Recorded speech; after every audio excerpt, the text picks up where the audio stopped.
Hi. So there's a frustrating conversation around mental health and exercise, and it goes something like this. Oh, you're depressed? Have you tried running? And I get it. Going for a run is not going to get rid of the exhaustion, the soul-sucking lack of motivation, the empty numbness, the uncontrollable crying spells, and the complete dejected hopelessness and despair. I mean, if only. And personally, my own personal story is that exercise and I have had a complicated relationship, and chances are you can relate to this. So for a long time, I used exercise as a way to punish myself, to mold my body into something that I thought was more attractive according to society's standards, which involved long cardio sessions, sometimes one after another with little rest in between. And that was just part of the daily menu. I put my name on all the sign-up sheets for the treadmills at the university gym. And on those treadmills, I was running from my problems, but you know how treadmills go. You don't end up getting anywhere.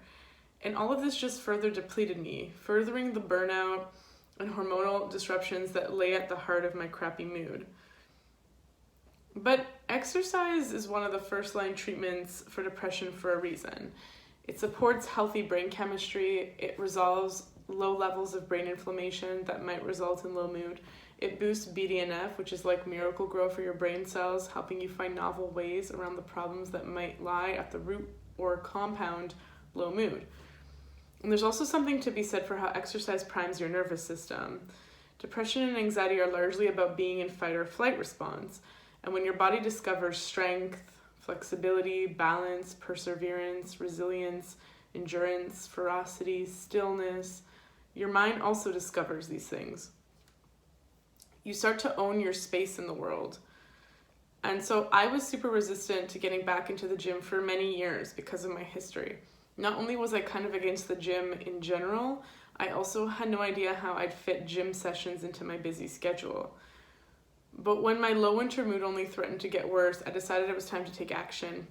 I started attending yoga classes at first, something that I love, and then I moved on from there to incorporate strength training and some cardio, some HIIT, classes like kickboxing and spinning. And at first my body was sore, weak, and tired. My motivation was low, but somehow I made it to the gym regularly. And after about a month of plugging away, I started to feel more energy. I started to wake up early and feel more optimistic on waking. My mind was clearer. I started to feel more resilient and more patient. And 7 months later, I have now discovered new things my body can do. And my body image has never been better. And this has nothing to do with weight loss. I weigh the same or even more than I did when I was torching hundreds of calories on the elliptical in university. It has more to do with feeling physically and mentally stronger. I'm able to fully inhabit and enjoy being in my body. I feel proud of my body and what it's able to accomplish, like absorbing and harnessing the energy of the ocean so I can fly when I'm surfing in Brazil or on the Great Lakes here in Toronto. Exercise is truly transformative. And my personal transformation isn't finished. I'm still learning. But one thing that I learned about implementing regular exercise into my routine is to remove all decision making. It's helped me become successful with regular exercise.